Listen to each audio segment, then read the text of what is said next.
Yan. Welcome po sa Acts Community Ministries. We celebrate our 20th anniversary, no? Parang kailan lang. Pero ngayon, 20 taon na tayo. Amen? Can we give God the praise? Purihin ang Panginoon. 2 dekada na tayo. Amen? Marami tayong pagsubok, marami tayong problema, maraming atake ng kaaway na ating pinagdaanan at ating pinagtagumpayan. Purihin ang Diyos. Kahit ilang dekada pa, come on, sige, palakpakan natin ng Panginoon. Praise the Lord. 2 dekada. At kahit ilang dekada pa ang dumating, tayo po ay patuloy na mamumuhay na matagumpay. Ito ay dahil sa pagpapala ng Diyos. Amen?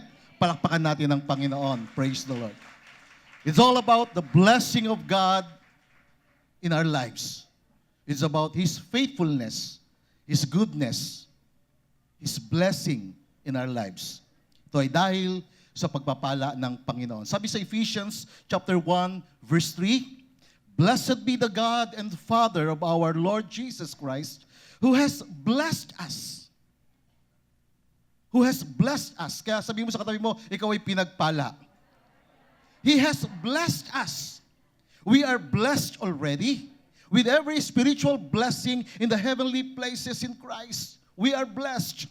Tayo po'y pinagpala dahil kay Kristo. Amen? Dahil sa ating pakikipag-isa sa Panginoong Jesucristo, dahil sa ating personal relationship with Jesus Christ, we are blessed. We were forgiven, we were chosen before the foundation of the world. We are blessed. Pinagpala tayo ng Panginoon. Kaya pakingitian ng katabi mo, sabi mo sa kanya, tayo'y pinagpala ng Panginoon.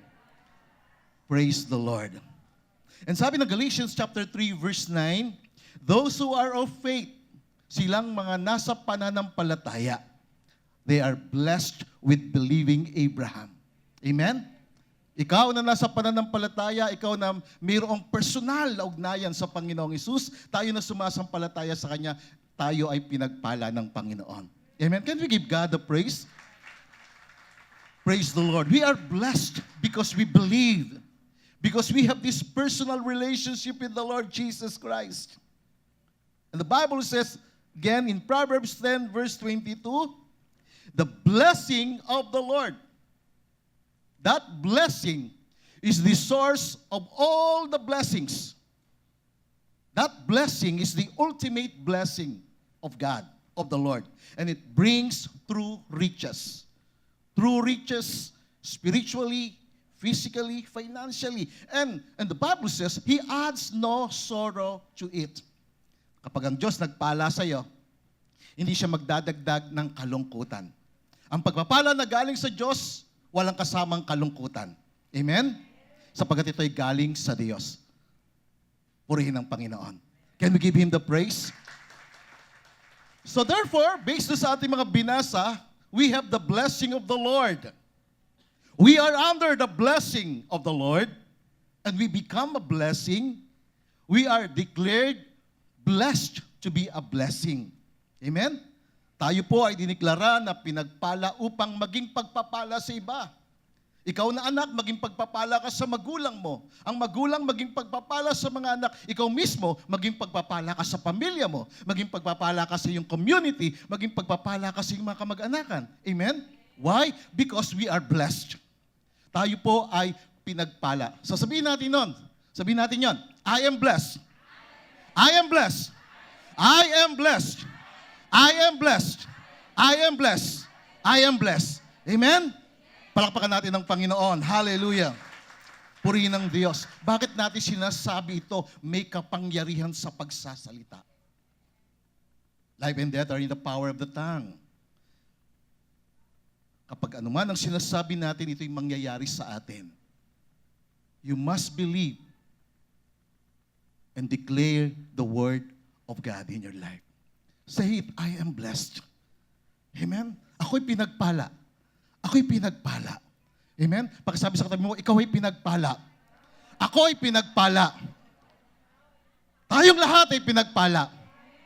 Amen? We are blessed because of Jesus Christ.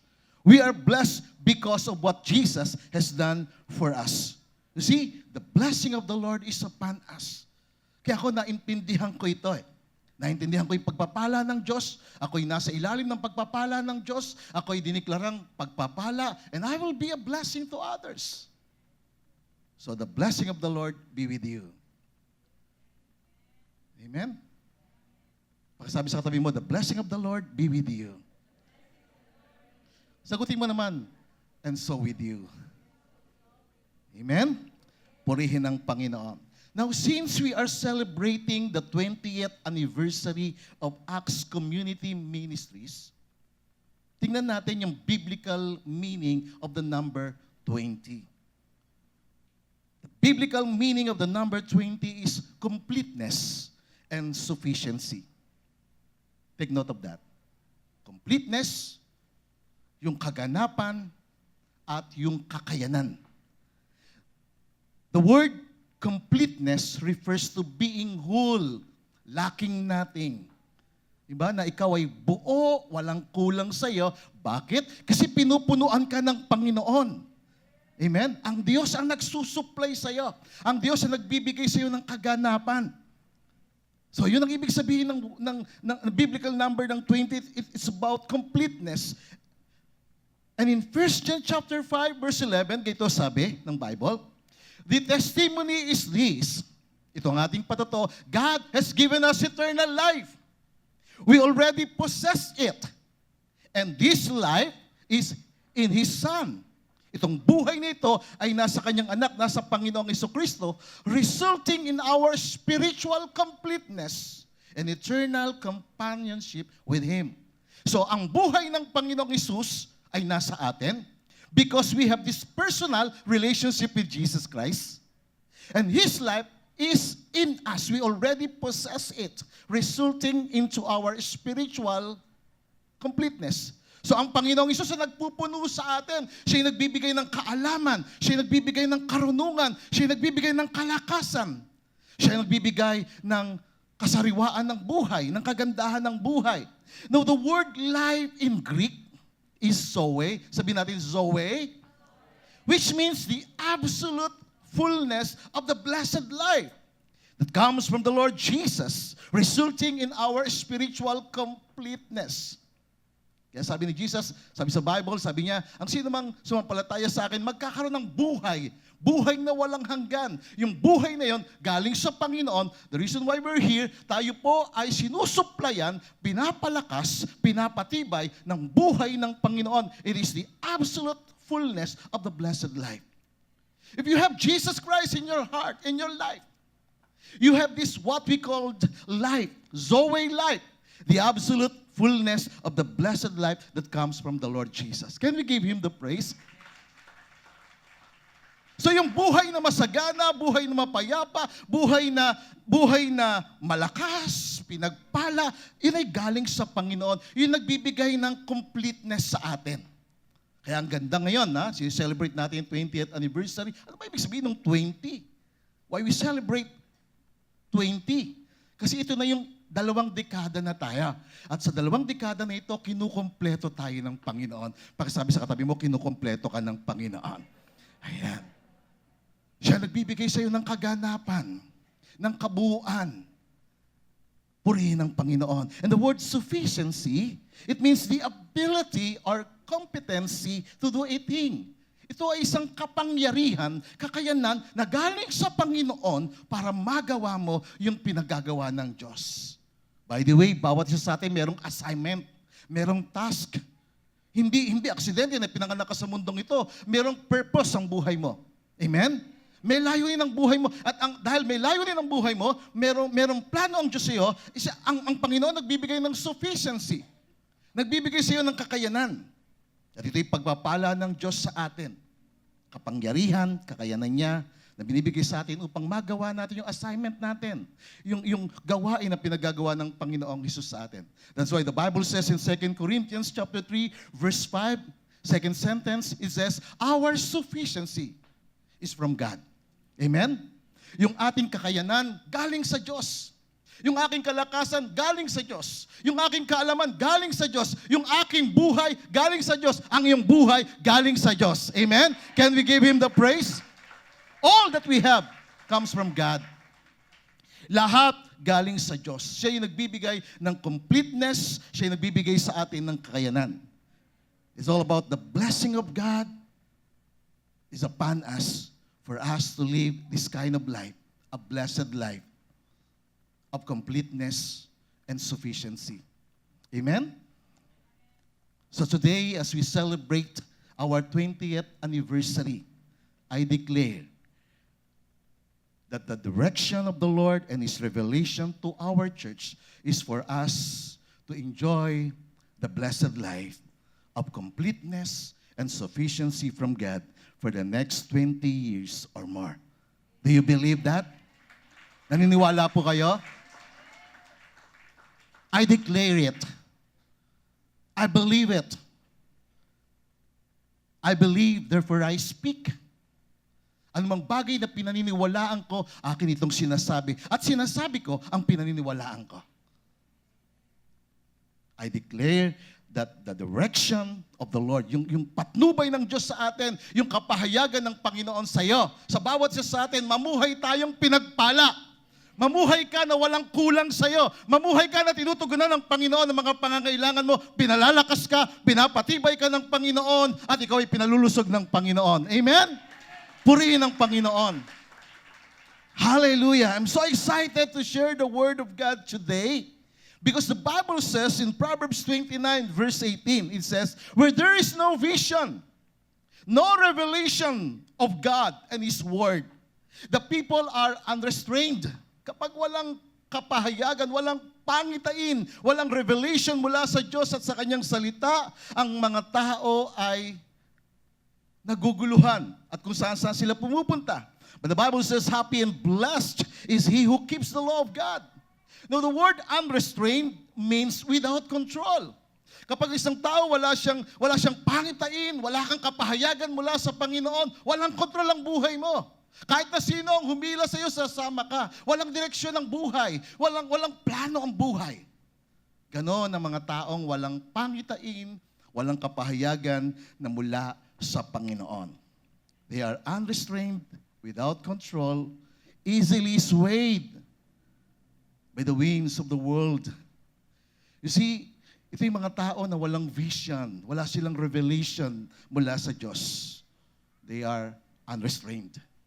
But the Bible says, blessed is he who keeps the law of God.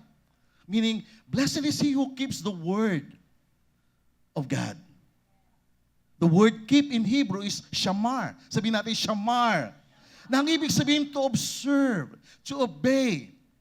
When you keep the word of God in your life, ino-observe mo siya, pinakikinggan mo siya, binabasa mo siya, pinag-aaralan mo siya, minimeditate mo siya, upang ito ay magawa mo sa iyong buhay at maranasan mo ang makapangyarihang pagpapala ng Diyos sa iyong buhay. Amen?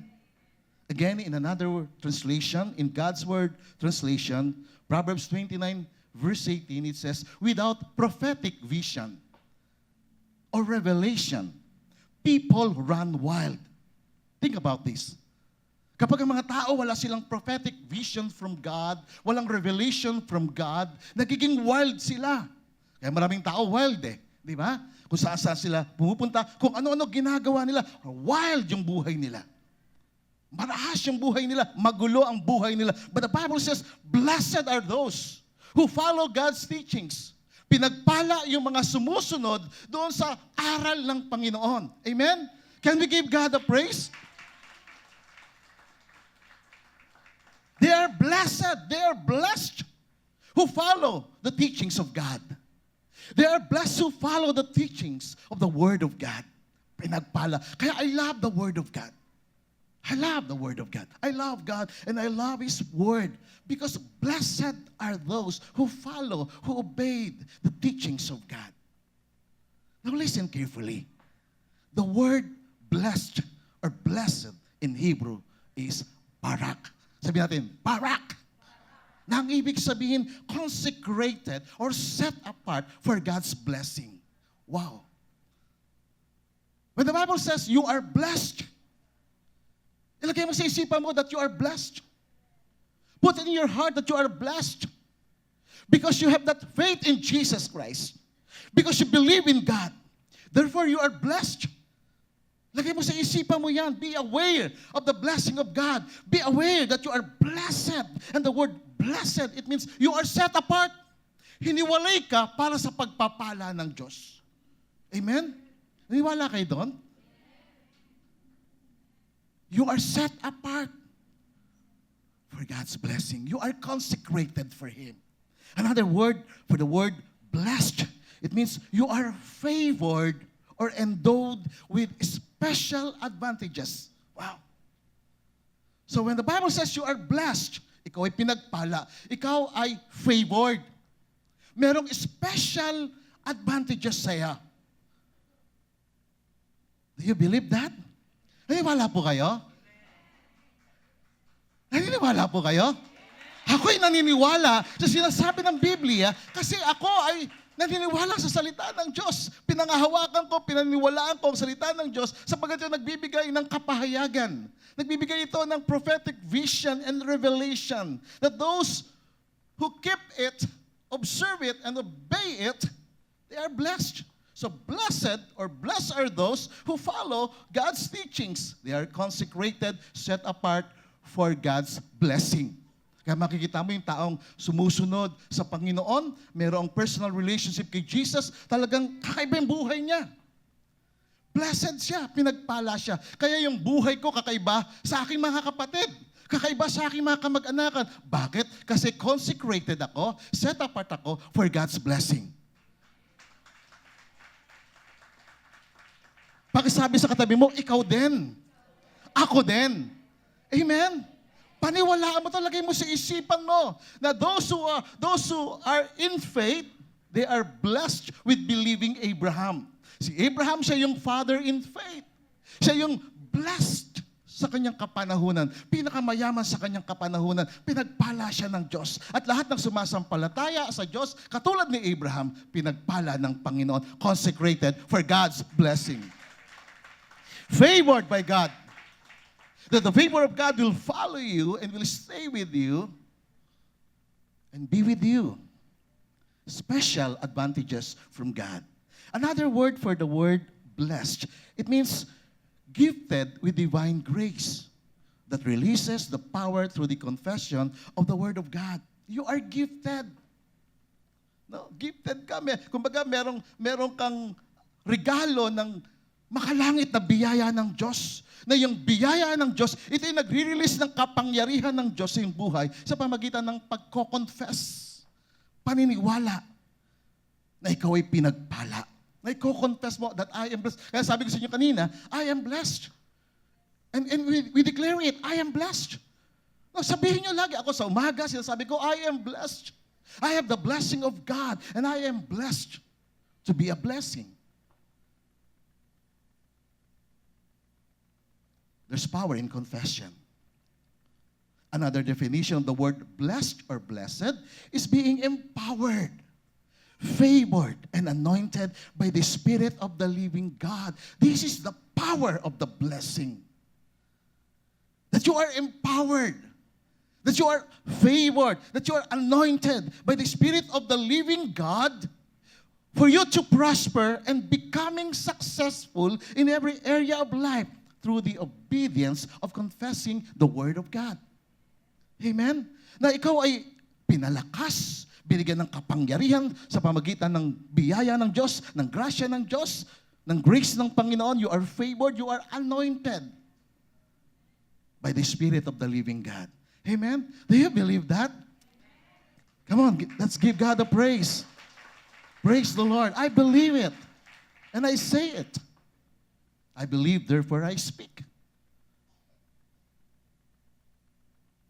Proverbs 29:18 sa ating verse kanina, it says, blessed or blessed are those who follow God's teachings. Pinagpala silang mga sumusunod sa aral ng Panginoon, sa mga sumusunod sa salita ng Diyos. Those who are blessed are consecrated for God's blessing. They are favored with special advantages. They are gifted with divine grace that releases the power through the confession of the Word of God. Gifted, favored. Amen? Pakisabi sa katabi mo, tayo yon. Tayo yon. We are blessed. We are favored. We are gifted. Amen? Can we give God the praise? Purihin ang Panginoon. This is the blessing of God. This is the power of the blessing of God. That blessing of God is the ultimate blessing, the source of all the blessings. Galing yun sa Diyos. Galing sa Kanya. Mga kapatid, at ito yung direction at revelation na binibigay ng Diyos sa atin. Sa church na ito, sa bawat isa sa atin, to enjoy the blessed life of completeness and sufficiency from God for this year and for the next 20 years. I hope I'm still alive. Amen? And I believe that I will be still alive for the next 20 years or more. Maniwala tayo doon. That the blessing of the Lord is upon us. We are blessed to follow the teachings of God, being obedient to speak, to say it, to declare the Word of God in our lives. Mga kapatid, makapangyarihan na ang salita ng Diyos kino-quote mo, no? Kino-confess mo, sinasabi mo, pinamumuhay mo, sinasabi mo, dinideclare mo sa iyong buhay. Job 22 verse 28, it says, you shall declare or declare a thing, and it will be established in your life. And His light will shine upon your ways. Paniwalaan mo. I-declare mo. And today, I will speak on this subject, the revelation of the blessed life. Maintindihan mo yung kapahayagan ng isang pinagpalang buhay. Sino may gusto nito? Magkaroon ka ng kapahayagan na ikaw ay pinagpala. Na ikaw ay mag-iisip ka na pinagpapala ka ng Panginoon, na nagsasalita ka na pinagpapala ka ng Panginoon, na namumuhay ka, na inahabol ka ng pagpapala ng Panginoon. Amen? Na masaya ang buhay dahil sa pagpapala ng Diyos. Pwede mo sabihin sa akin, Pastor, wala bang kalungkutan?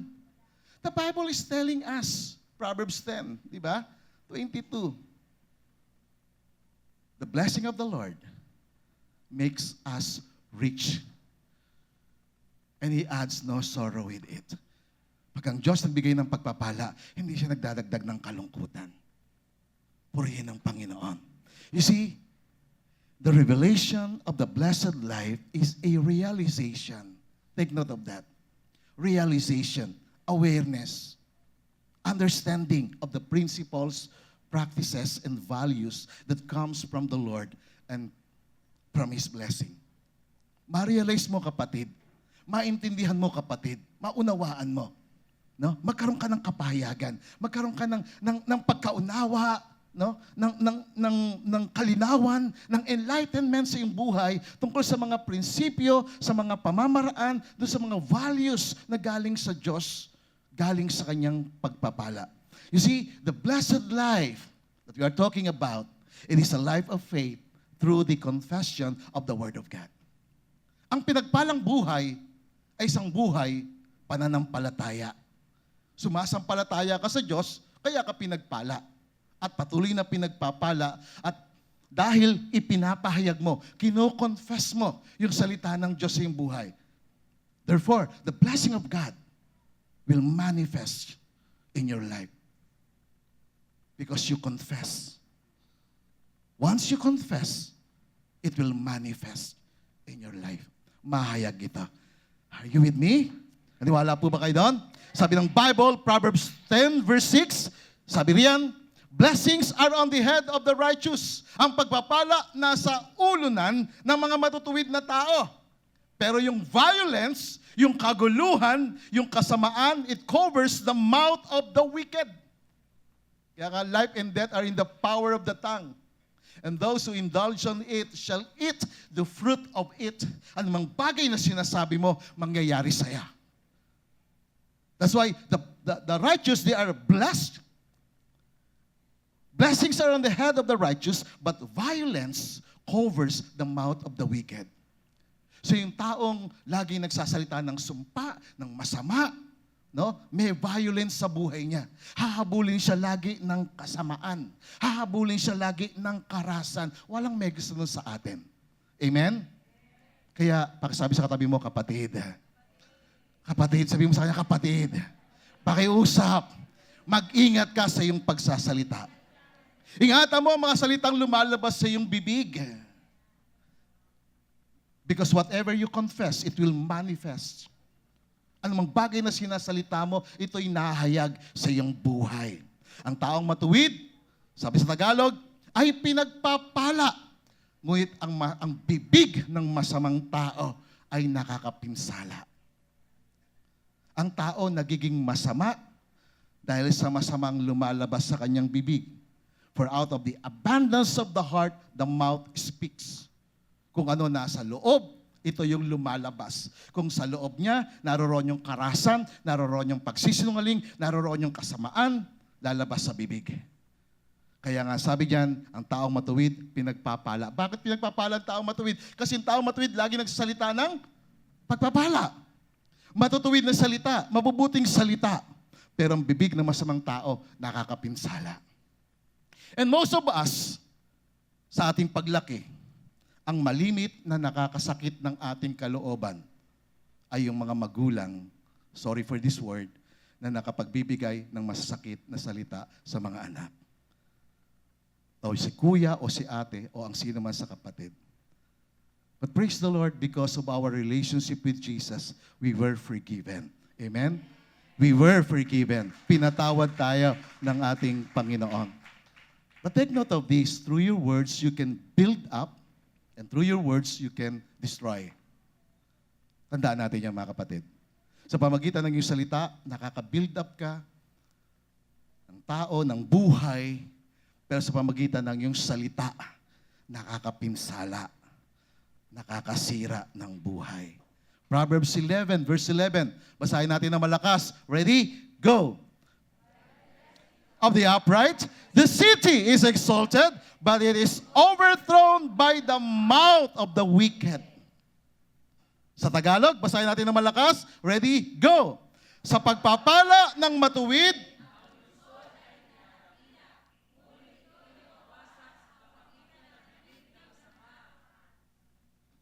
kaya ang Pilipinas, nawa, maging maunlad na bansa. Sabihin natin, maunlad na Pilipinas. Sumagana ang bayang Pilipinas, ang bansang Pilipinas. Hindi tayo katulad ng iba na makibaka, ibagsak. Diba? Sa pagpapala ng matuwid, ang lungsod ay dinadakila. Pagpalain ng Diyos ang Quezon City. Amen? Pagpalain ng Diyos ang Caloocan City. Pagpalain ng Diyos ang bawat syudad. Sa pagpapala ng matuwid, ang lungsod ay dinadakila. Ang mga kilalang lungsod sa bawat bansa. Kaya sila naging dakila. Kaya sila naging well-known, recognized, because may mga matuwid na tao na nagsalita ng pagpapala sa kanilang bayan. Si George Washington, ang unang presidente ng Amerika, inialay niya ang bansang Amerika sa Diyos. And he speaks blessing to America. That is why lagi natin maririnig, God bless America. Diba? Why not God bless the Philippines? God bless the Filipino people. In Jesus' name. Amen. Sa pamagitan ng iyong salita, ikaw ay nagpapadakila. Sa pamagitan din ng salita, maaari kang makapinsala.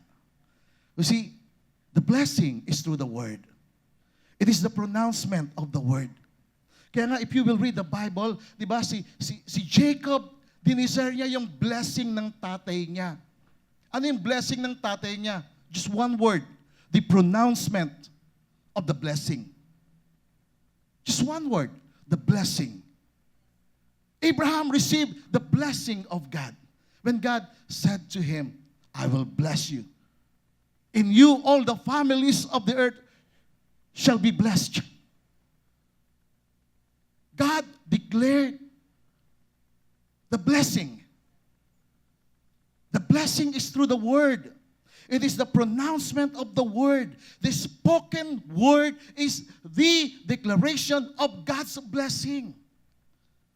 And I pray that the Lord will give you this revelation for us to enjoy this blessed life of completeness and sufficiency from God. There is power in words.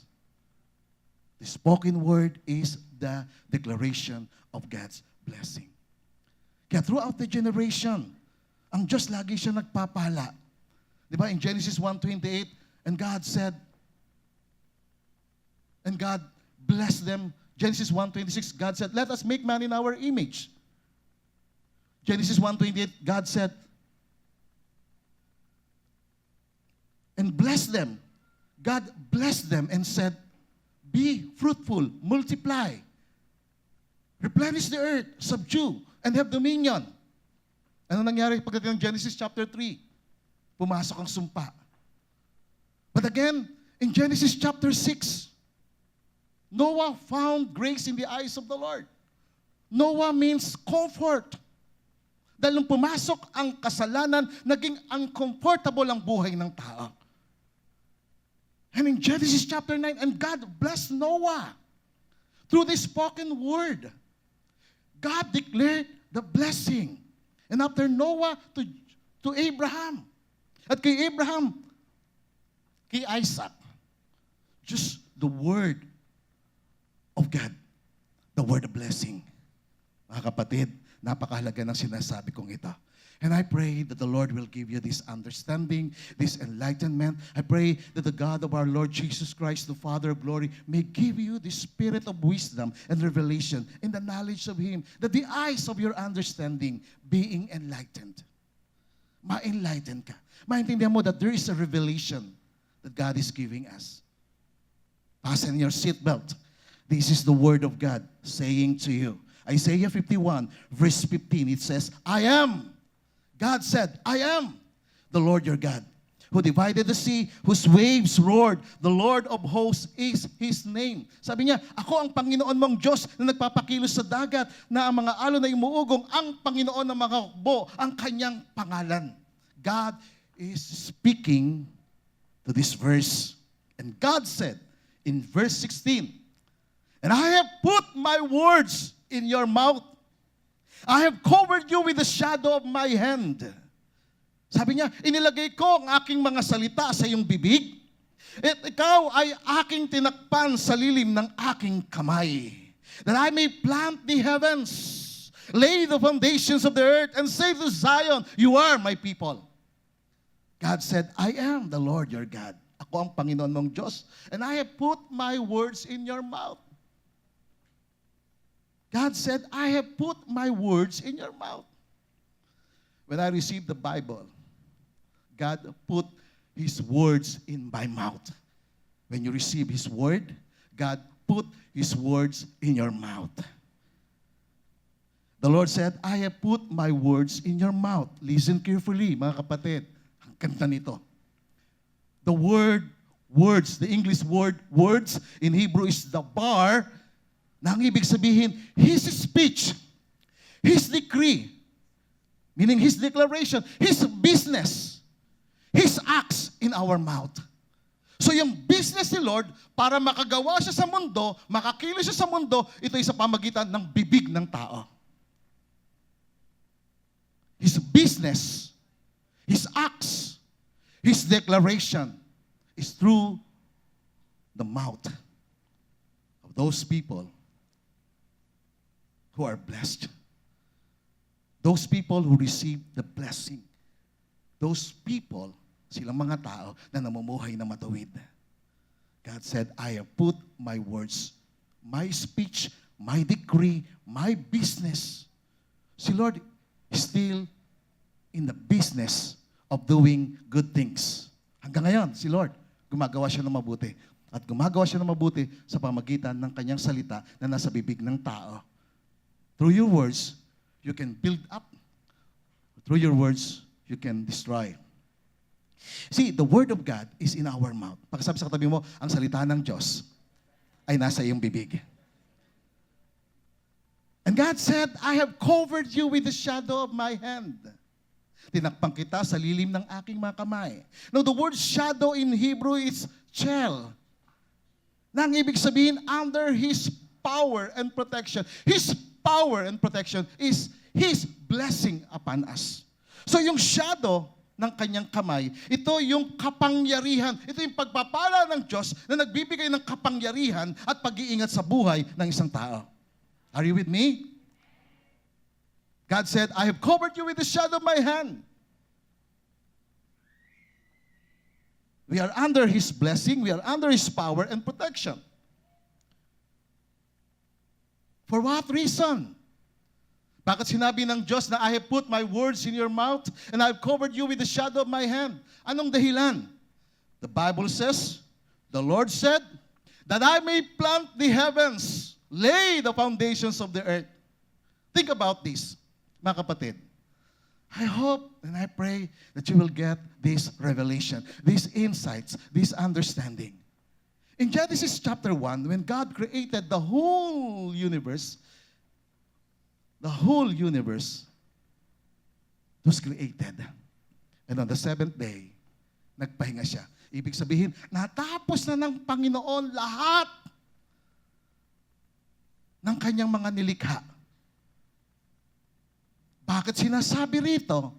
That I may plant the heavens, I have put my words in your mouth, and I have covered you with my shadow, the shadow of my hand, that I may plant the heavens, lay the foundations of the earth. Bakit niya sinabi yon? Now listen carefully, the word plant in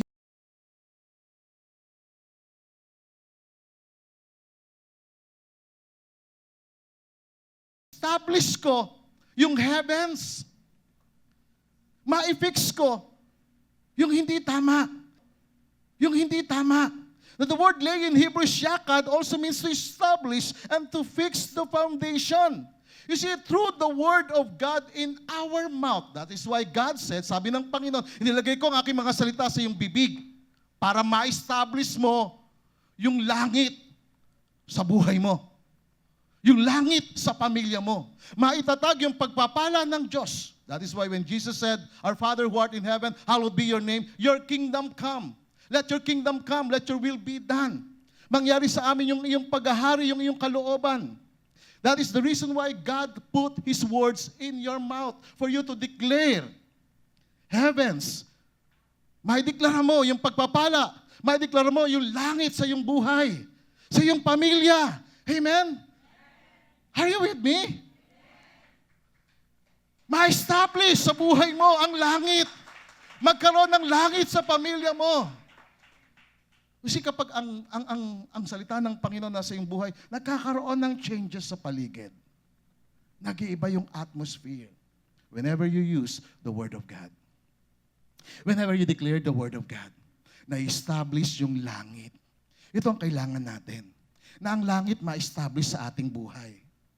Na mailagay yung foundation, ma-fix sa spiritual world, ma-fix yung mga bagay na hindi naka-fix dahil sa kasalanan. Nung pumasok ang kasalanan, pumasok ang karasan, pumasok ang kalamidad, pumasok ang kamatayan. And so therefore, through the words of God, we are able to establish the heavens in our family. Maitanim yung mabubuting bagay sa ating pamilya. Why? Because we are the Zion. Zion means the blessed people of God. Can we give God a praise? Only those who are blessed, righteous people are able, sila lang yung may kakayanan, na ma-establish ang langit sa kanilang buhay. Kaya galit ang diablo sa'yo. Galit ang diablo sa akin. You know why? Because the devil is anti-blessing. Here's a man called Antichrist. Antichrist meaning anti-anointing. The devil is a liar. He is the accuser of the brethren. Against siya sa blessing sa buhay ng isang tao. Laban siya doon na ma-establish sa buhay mo yung pagpapala ng Diyos. Ayaw ng dyablo na pinagpapala ka. Ayaw ng dyablo na masaya ka. Ayaw ng dyablo na ikaw ay mapayapa. Gusto ng dyablo, naguguluhan ka. Gusto ng dyablo, ikaw ay malungkot. Gusto ng dyablo, mukha kang kawawa. Are you with me? That's why God said, I am the Lord your God. Siya yung ating Panginoon. Panginoon, Diyos natin. Siya yung Diyos na naglalagay ng kanyang salita sa iyong bibig, sa iyong buhay. Siya yung Diyos na nagbibigay ng protection sa iya. Siya yung Diyos na nagbibigay ng empowerment sa iya. Parang sasalitain mo, araw-araw ay ang salita ng Panginoon para ma-establish mo sa iyong buhay ang mga pagpapala ng Diyos. Yun lang yan. That's why I'm so excited to preach the Word of God. Bakit? Naintindihan ko na-enlightened ako eh. Diliwanagan ako ng Panginoon. Sa pamagitan ng yung salita, sa pamagitan ng kanyang salita na kino-quote natin. That's why I love memorizing, I love meditating the Word of God. I love to apply the Word of God in my life. Why? Kasi ito yung mag-establish ng pagpapala sa ating buhay. Ito sinasabi ng 1 Peter chapter 3 verse 8. Finally, all of you, be of one mind. Magkaroon kayo ng isang kaisipan, having compassion for one another. Magkaroon kayo ng habag sa bawat isa. Mahalin niyo ang bawat isa. Magkaroon ka ng puso na nagmamalasakit. Be tender-hearted, be courteous.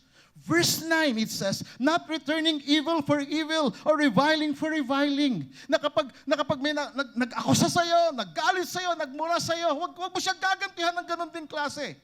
But instead, on the contrary, blessing. Bless the person, knowing that you were called to this, that you may what? Inherit a blessing. Only those who are blessed are able to speak blessing. There is power in the words of God. And God wants you to enjoy that blessed life. That is the power of the blessing for you to have a blessed life. Amen? Can we give God the praise? Maging pagpapala ka, kapatid. Bilang nanay, maging pagpapala ka sa iyong mga anak. Bilang tatay, maging pagpapala ka sa iyong mga anak. Magsalita ka ng pagpapala. Magsalita ka ng kabutihan. Establish mo yung presence ng Diyos sa iyong buhay, sa iyong pamilya. Establish mo yung langit sa iyong pamilya. Na ang pamilya mo maging extension ng langit. Ang buhay mo maging extension ng kaharian ng Diyos. At sa kaharian ng Diyos, naroon yung kagalakan, naroon yung pag-ibig, naroon yung katugunan sa lahat ng pangangailangan. When you are sick, speak healing to your body. Don't advertise your sickness. Kung may sakit ka, huwag pa nang i-advertise yung sakit mo. Just speak healing to your body. Amen? Jesus said in Mark 11:23, I say to you, whoever says to this mountain, mountain of problem, mountain of sickness, mountain of defeat, be removed and be cast into the sea. And that's not doubt, and you will not doubt in your heart, but believes that whatever you say will come to pass, will happen to you. Then you will have whatever you have said. Mangyayari sa iyo anuman ang sinabi mo. May kapangyarihan sa pagsasalita. Pag minura ka, pagpalain mo, God bless you. Pag inakusahan ka, sabi mo sa kanya, God bless you. Because we are called to be a blessing. You are blessed to be a blessing that you may inherit. Blessing is our inheritance. Ang pagpapala ng Diyos, ito yung ating mana. Amen? Nais ng Diyos na sa mundong ito, lumalakad ka sa pagpapala niya. Gumagalaw ka, kumikilos ka sa pagpapala ng Panginoon. Kaya sabi ng Bible, si Job, pinakamayamang tao sa kanyang kapanahunan. Bakit? Because Job knows the power of words. Kaya lang suddenly, nawala yon. You know why? Kasi si Job nagsalita ng isang bagay sa kanyang buhay. Karoon siya ng takot. So you know, mga kapatid, God wants you to speak the blessing of God in your life. The question today is how to live a blessed life. Paano ka mamumuhay ng isang pinagpala? Pakisabi sa katabi mo, train yourself. Train your spirit para mamuhay ka na pinagpala ka. Paul said, I discipline my body. I discipline myself so that whenever I preach, I may not be cast away. So train yourself in order for you to live a blessed life. Number one, how to live a blessed life? Confess the Word of God. Kung gusto mo na ikaw ay pinagpala, mamuhay sa pagpapala ng Diyos. Because the words of the Lord is in your mouth. Confess the Word of God in your life. Confess by faith what is right in the Word of God. Confess mo ang salita ng Panginoon. Don't confess being broke. Pag sinabi mo, wala na, wala na.